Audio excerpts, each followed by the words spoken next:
Hi everyone, I hope you're all well. My name is Angie Dwyer and I'm your Unit Coordinator for HSP315 Professional Policing in Practice. Welcome! It's great to meet you all. I thought I would introduce you very quickly to the unit and what it's all about. I'm following a PowerPoint slide as I do this recording, and the PowerPoint slide's up already on the Milo site for you. Before we start, I wanted to acknowledge the traditional owners of the land that we're meeting on here today.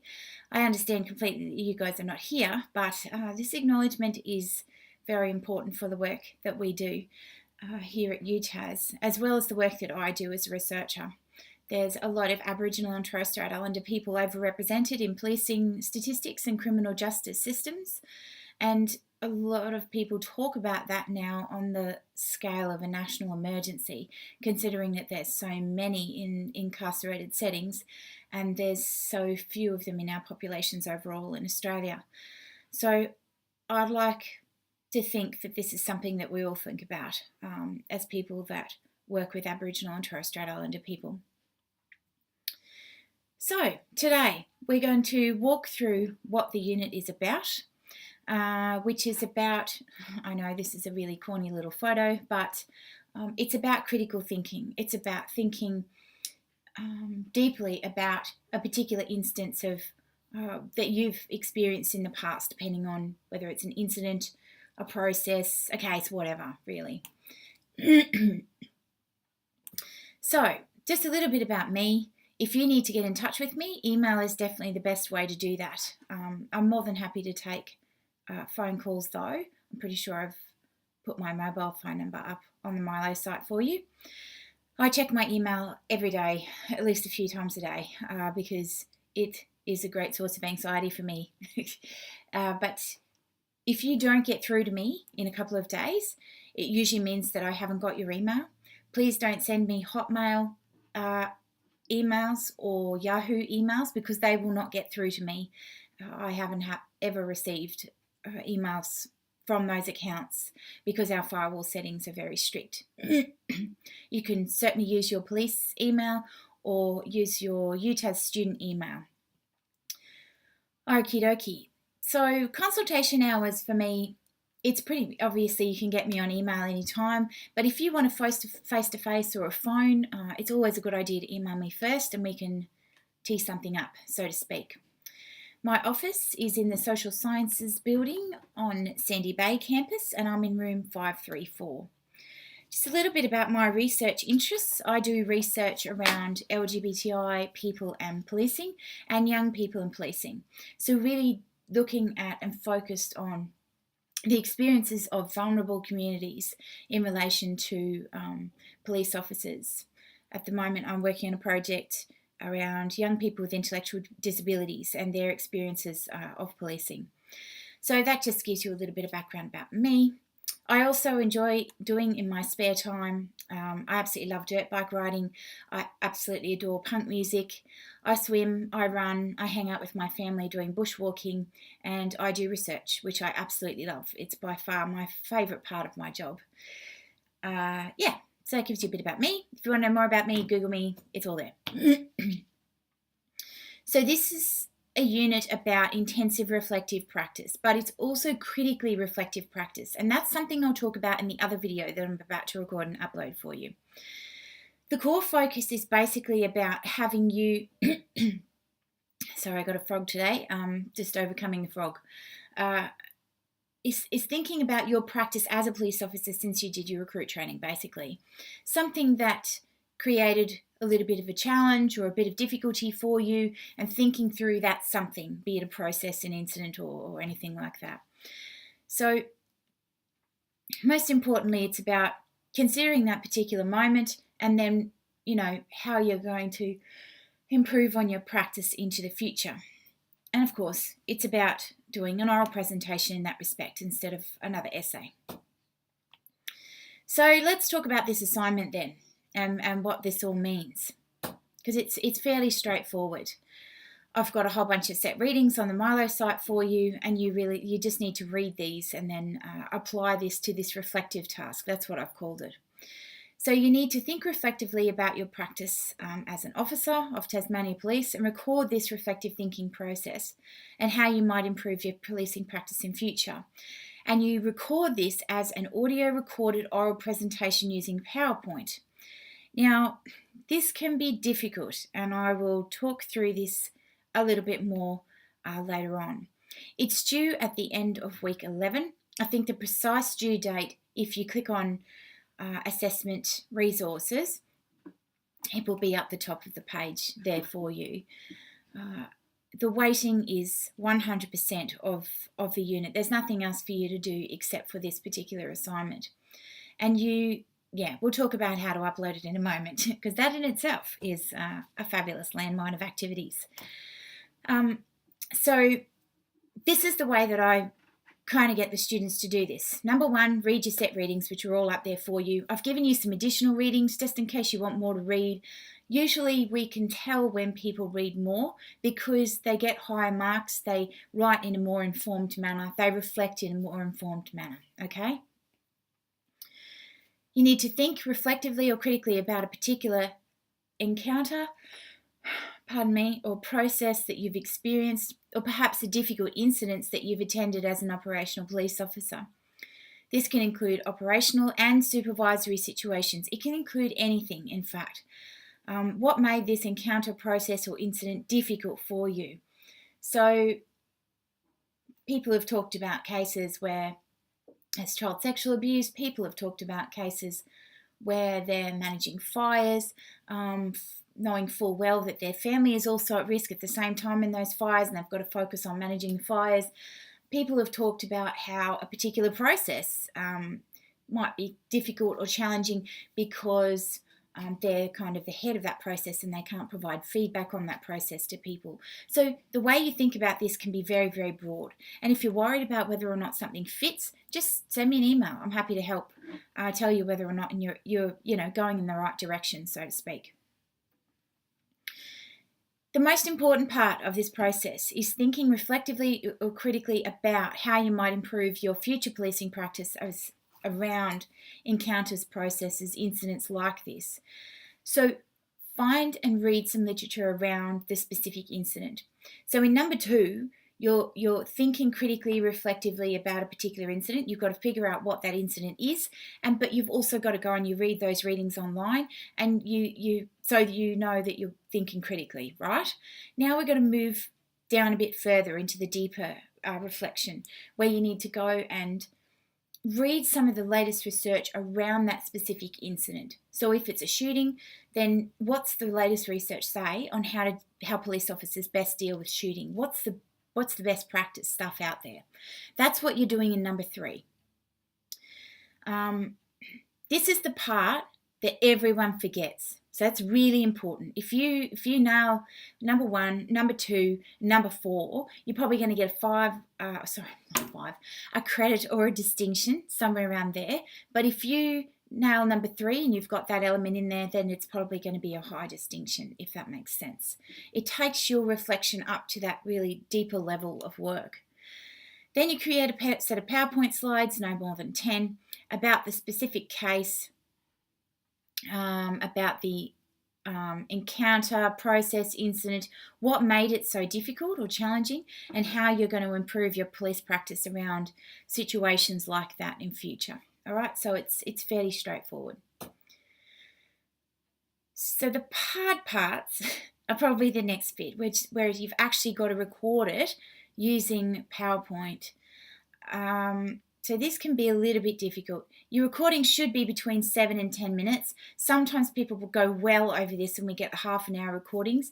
You need to make sure you try and keep it within 5 minutes over. That's okay. But if it's any longer than that, we're going to have to mark you down a bit for it. And once you've audio recorded your voice presenting that particular presentation that you've put together, then you need to upload your PowerPoint. Now this is going to be a bit difficult.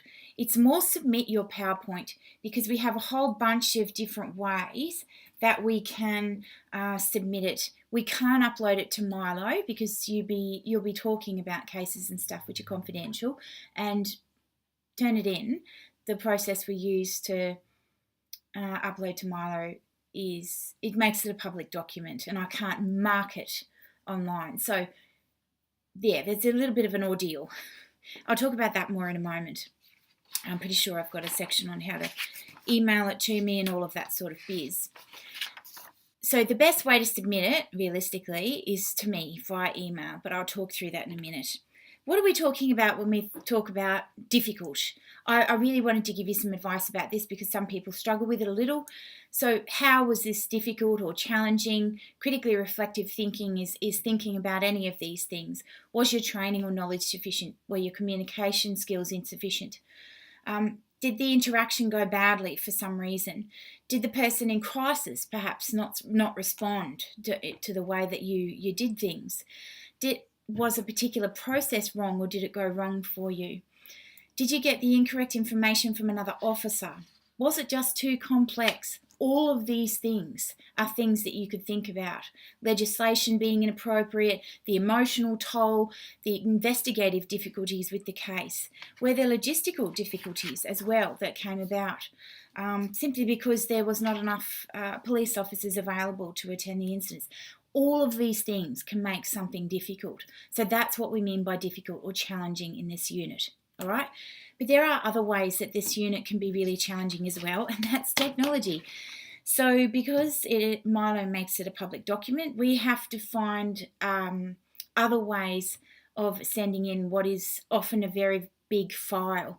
So if you've got your PowerPoint slide and you're recording your audio and you're attaching it to the PowerPoint, it will make the PowerPoint a very large slide. Now, what happens is, imagine you've got, your slide there like that, right? You've got your audio file, right? So you've got to embed your audio file onto the PowerPoint slide. I know this is a total dodge way of showing it, but that's just, it's just the way that I work. So you've got to embed it into the PowerPoint slides, right? Sometimes that doesn't work. What happens is that when you do it, the PowerPoint slide's over here, but your audio is over here on your desktop. So when you listen to the PowerPoint, you can hear the recording because it's accessing the recording over here on your desktop. But when you send it to me, the audio recording is gone and I just get the PowerPoint. So you've got to check before you send it that this is attached to the PowerPoint and then it can send to me.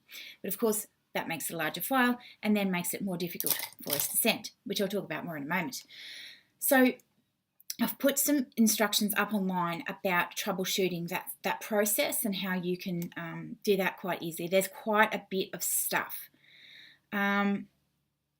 I've stepped you through there on this particular slide. It's called "This Unit Can Be Challenging Technologically." I've stepped you through the process of what you can do, when to ring the service desk, all of those types of things. And I've also put a whole bunch of a few blog links and stuff about how to send stuff if something is, too big for an email and all of that sort of stuff. You can use things like OneDrive. You can also use Cloud Store, I believe it's available. There's also Dropbox, which is available. There's a whole bunch of different ways that we can do this electronically, right? But sometimes we've just got to go back to good old-fashioned snail mail because all of that doesn't work. I have had people send me PowerPoints, CDs with their assignment files on it, all sorts of different things to try and get this to me. I've had them come in the mail, I've had them dropped in my pigeonhole, I've picked them up down on a boat, down at the dock, you name it, I've done it. I will give you one heads up tip about sending me a USB. So again, if I could demonstrate using, just give me 5 seconds. Okay, so if you've got something like this is your envelope, right? And you've got your PowerPoint slide, but your USB, you pop it into the envelope like that. Now, when it goes in through the mail sorter down at Mornington, it makes your USB come out. It just goes straight out the mail sorter and I get the empty envelope. So what you actually need to do is maybe, take the USB, wrap it up a gazillion times inside something else, inside the envelope, or put it into some sort of, post pack.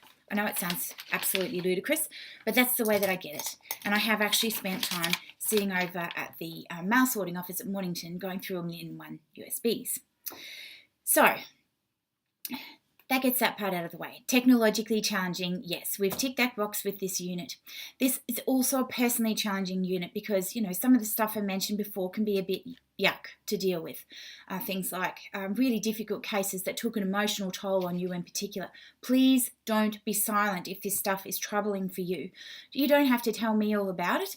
You've got police counselling, which is available, they're wonderful people and they do a fantastic job.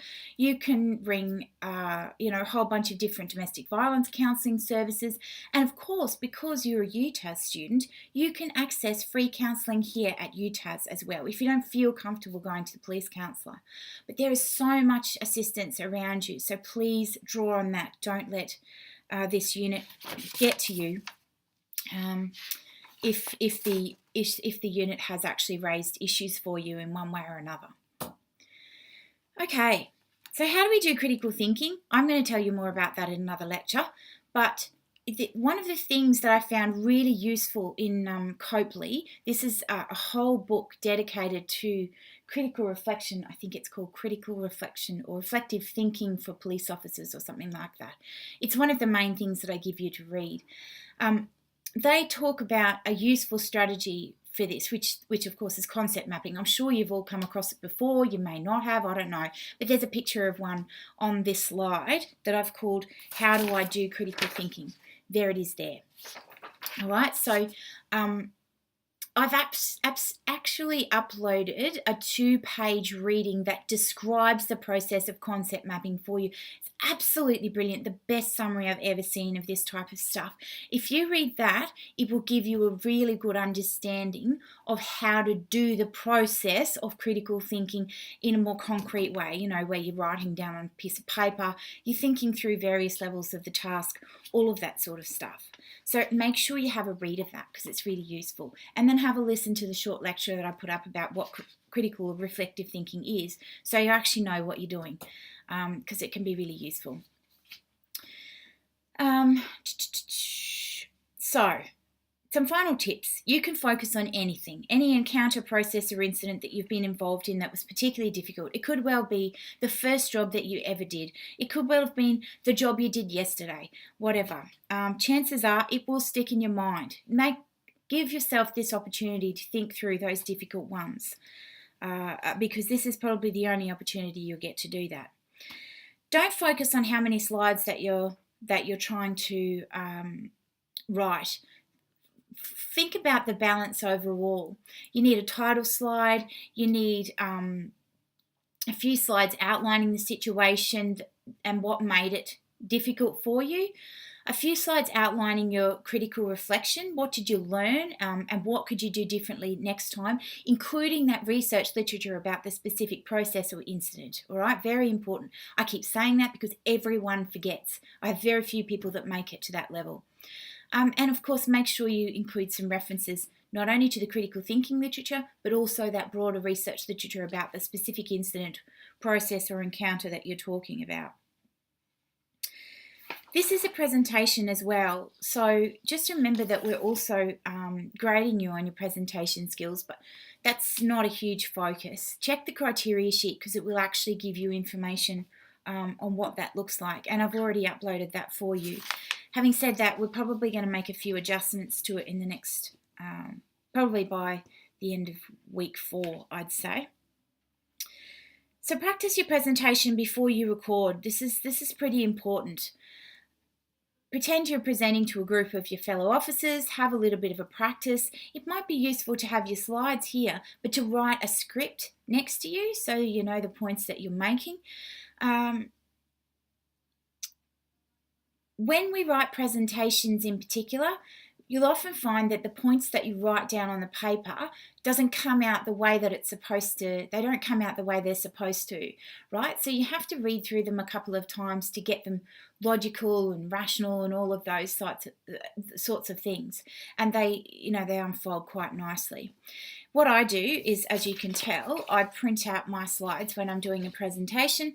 I keep a pencil or a pen handy and I make notes on my slides as I go, so I know what to include, what not to include. This bit's too long, I need to cut, all of that sort of stuff as you're presenting. Then record your final thing. Put some pictures in, but consider the ethical issues around pictures of dead bodies and so forth, folks. Let's not go there. References are really good, but think carefully about what references. Make sure you include some. These can be on critical reflection, but you also need stuff associated with your particular encounter, process, incident, case, whatever, basically. So I've said here, if the encounter was difficult because the investigative interview didn't go well, then you need to find some literature on what the best practice says about investigative interviewing, and then incorporate that into what you're doing, all right? And making sure that, you've got your name and your date of that literature up on your slides so the person can see that you're referencing it. This shows the person that, it shows us that you're doing that deep level critical thinking, critically reflective thinking. Wow, say that after a few vodkas, peeps. It demonstrates that you're thinking about it at a very deep level, which is what we're looking for in the criteria. Okie dokie. Remember your learning outcomes, reflect critically, I'll get it eventually, on difficult elements of police practice using research, identify and analyse the social, cultural and historical context of difficult police practice. This could be things like the person was under the influence of drugs and alcohol, the person was having a mental health crisis at the time, the person is Muslim, comes from a particular, that specific cultural background, and that was an issue. There's so many things that could be social, cultural, historical issues which are emerging in that context. Even having an interaction with an Aboriginal person, the history is really important in those types of situations. So that's what I mean by thinking about those broader contexts. And of course, how you communicate that stuff in a narrated PowerPoint presentation. That's it, folks. I hope that was helpful, and I hope that gives you a sense of what you've got to do in this unit, and of course what you've got to do with the assignment. If you've got any questions, please don't hesitate to email me. I'm a really nice person and I won't bite. And I look forward to chatting with you all over email at some point, if not face-to-face, in this semester. Have a great week, and I'll chat to you soon. See you later.